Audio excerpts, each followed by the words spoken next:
All right, everybody, it's super windy. I don't know if you can hear me. This is actually what we're getting for Hurricane Lee.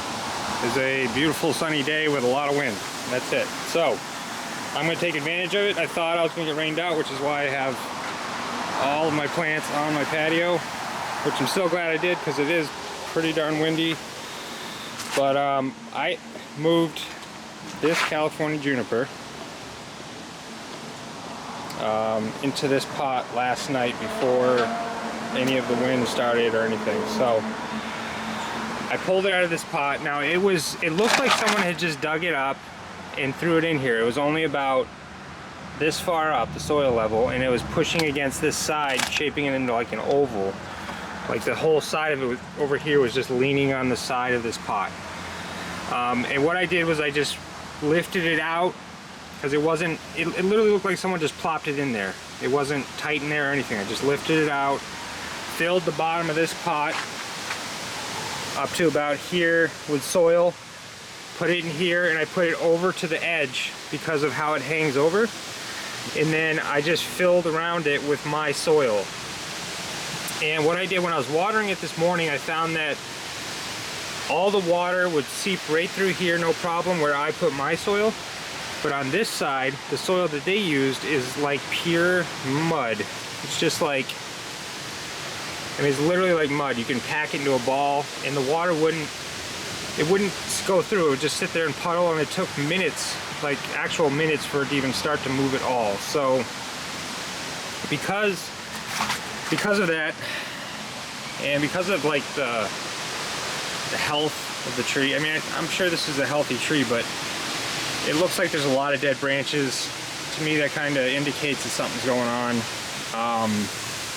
I think it would be smart for me right now, while there's still some time in this growing season, to get this tree out of here, rinse off all that muddy soil. I try not to do that. I try not to rinse all the soil out of the roots. But to me, it doesn't seem like that's the soil that it should be in if it's in a pot. I feel like they literally dug this out of a field or something, or a garden, and just plopped it into that pot over there. So I feel like maybe that soil was fine where it was at, but in a pot where I'm going to be watering it regularly, I'm going to be in charge of the watering schedule, I think it's more important for it to be in a well-draining soil, and for me to be able to control the wetness in the soil and not have like a muddy soil here and a loose soil here. So that's what I'm going to do now. I'm going to take all the soil I just put in there last night, which should be around here, out, carefully lift this thing back out again. Luckily, the roots feel very fine. They're not all like root bound or anything, so I should be able to like actually rinse them out really nice, and I could probably move them wherever I want to, so that when I do put this in a bonsai pot, you know, I can work with these roots and make them look really nice. So that's what I'm going to be doing. I'm not going to videotape the whole thing. I'll just show you what it looks like when I'm done. It's going to be kind of a messy, moving all over the place kind of job. My hands are going to be covered in dirt, so I'll show you what it's like when it's all done. I'll actually turn the camera on. I'll show you the roots once they're all washed off, and then repot it, show you what it looks like when I'm done. But on one more note, if you live in New England, this soil is amazing. I'm pretty sure this soil is actually designed for growing cannabis, but at the same time, it works phenomenal for bonsai trees. Just the mix in here is perfect. It's got, you know, cocoa coir in it. It has organic fertilizer. It has what look to be like little pine bark chunks. And what's great about it is it's $18 a bag. That might be a little bit more, maybe a little bit less wherever you are, but it's $18 a bag. It's huge, right? And you can literally just put this in a pot with your bonsai trees if you live in New England, and they'll get the nutrients they need for at least 3 months, and you don't have to like buy all kinds of expensive bonsai soils and all kinds of crazy stuff, you know, and spend $1 million on your soil. You can buy a huge bag like this and fill a whole bunch of bonsai pots, and you know, it drains extremely well. That's, you know, what it's designed to do, is be a very, you know, use it in pots and it drains well, not get root rot. And it also got, like I said, it has great fertilizers in it as well. So I'm not sponsored by anybody, so this is not some type of promotion. It's just, I have gone through, you know, as you can see, I'll just show you. I mean, that's soil that I saved from repotting plants. This is a mix that I made with akadama and, you know, perlite and organic soil, and, you know, you can see I have some different stuff over there. So I've been experimenting with different soils, and it's not till recent that I discovered this mix right here. And from now on, unless I have some, you know, very specific, you know, like if it's a jade plant or something, I know I don't want it to stay wet at all really, or you know, something I know needs to drain like extremely well and not hold any moisture, maybe I'll use something else. Or if I'm trying to, you know, plant a tree in something that looks just a specific way for a show or something, maybe I'll switch up my soil, just the top. But for now, I don't see any reason in spending tons of money on fancy bonsai soils when I can just buy something like this and it'll work just fine. So that's just a tip. Again, I can't say this is gonna work in every location, but here in New England, where we get, you know, a decent amount of rain, decent amount of sunny days, we get wind, all kinds of stuff, you know, it's a pretty tempered climate, it seems to work extremely well. So highly recommend this stuff. I'm gonna get started on getting this soil out of here, and then once it's out, I'll lift it out and I'll start washing it out, and I'll show you the root base once it's all rinsed off. All right, buddy, this is what I came up with. So as you can see, I've rinsed almost all of the soil out. There's still some right there. And I think, you know, this is not something I would have even thought of doing this time of year. But you can still see the water down there. I mean, that has been draining for well over 15 minutes. And it's still full of water. So that's the soil that this thing was planted in. So I rinsed most of that off. Now, as you can see, like, some of the roots that were sticking above the surface were already kind of like cut through and super brittle. This one I just touched and it fell off. I didn't even bend it. So I think this gives me a really good opportunity here to improve this plant. I don't know for sure if it's gonna survive this, but I think it'll be just fine. So my goal is to leave, believe it or not, the roots towards the bottom, which is kind of backwards from what you would do in a bonsai. And I'm going to work with these roots up top here, because I see some really big, awesome roots under this light amount of fine roots. So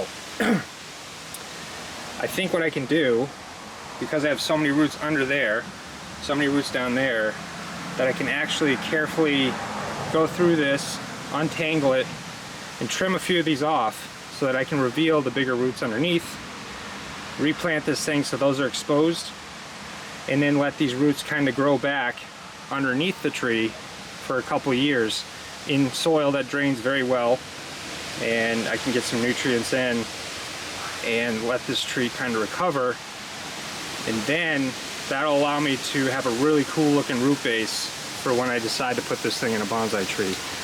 So that's what I'm going to do now. I'm going to go through and very carefully select the roots I want to take out so I can expose the bigger roots underneath. Leave everything underneath, all the root underneath is going to stay, and then I'm going to get it back in the pot, put the really good soil I want to use on top of it, work it in with my chopsticks, and also I'm going to water, like just water the hell out of it, like just douse this thing with water, and then put more soil on it and douse it again, and really try to soak that soil down around the roots, because I don't want any gaps of air where the roots are. And then we'll just let it sit till the soil dries out, and we will water it again. But I'm going to go through and clear these out. When I'm done, I'll show you how everything looks before I put it in the pot, and then how it looks after I put it in the pot. Alright everybody, that's what I came up with. So as you can see, there's lots of really neat roots there. Again, this, you know, you see all these fine roots. This is going to take time. I usually don't clip them all off. You know, I'll let grow whatever's growing into the ground. I'll let them continue to grow, and then as the other ones die, you can just flake them off with your fingers. You don't have to sit there and clip each one. And that way, if there's any that, you know, are still growing in the ground, you know, they can continue to grow, and the other ones that are going to die just die.